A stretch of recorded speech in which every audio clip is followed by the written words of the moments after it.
the fact that, myself as well as the rest of my staff is relatively younger guys, a younger group of guys that aren't too far out of their playing days, guys that could give advice to kids, with a little bit more recent knowledge, to different events than some of the older coaches. But I think, yes, I do believe that the age, the being closer in age to them helps them connect with me and helps them be more comfortable and trust me a little bit more.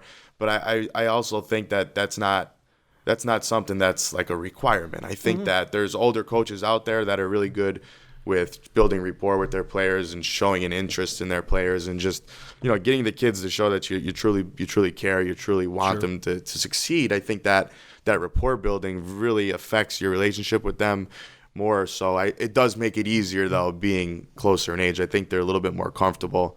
But with that too, it's a fine line. You have to be careful that you don't sacrifice respect for, like that connection. Or you still need that respect. And I think, at least at West Scranton, I know that, the respect is there as well as the connection and the rapport with the kids. So. Great to hear. Yeah, I think no matter where you're at in terms of, age or experience, sometimes you've got, advantages, and I don't want to say disadvantages, but you've just got, circumstances you can work to. It sounds like you do that really effectively with, where you're at. So that's great to hear. So looking at your first season, a couple notable things. You got a winning your first game, winning your head coaching debut against your old high school rival, against coaching opponent Harry Armstrong, a good buddy of mine from way back, from a couple different experiences over the years.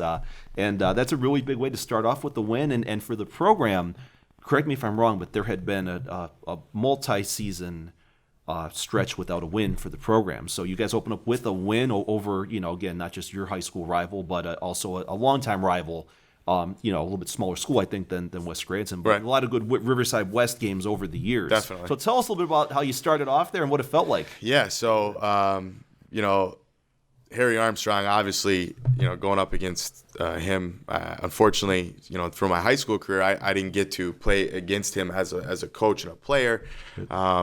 But I actually built a little bit of a relationship with Coach Armstrong. He was actually at Wilkes when I was getting recruited.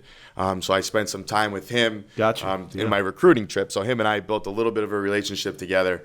But obviously, going up against him, a great coach that he is and a great player in his day as well, a knowledgeable guy, somebody that has coached in a state championship as well as played in a state championship. There's a lot of nerves that come around with that game. But, yeah, you were right. West Scranton, I believe, had lost 21 straight games going into the Riverside game. And we took over, as a staff, probably late into June, so we were a little bit behind the eight ball to begin with. We didn't have too much of a playbook really going into Riverside. We were still trying to figure out our identity, and I kind of expected that. I knew probably until about halfway through the year we would be trying to figure out what our identity was going to be, just because we had a late start. But to me, that first win, it wasn't as important to break the streak. It's important, yes, but it was really important to me to so that the kids had something to believe in.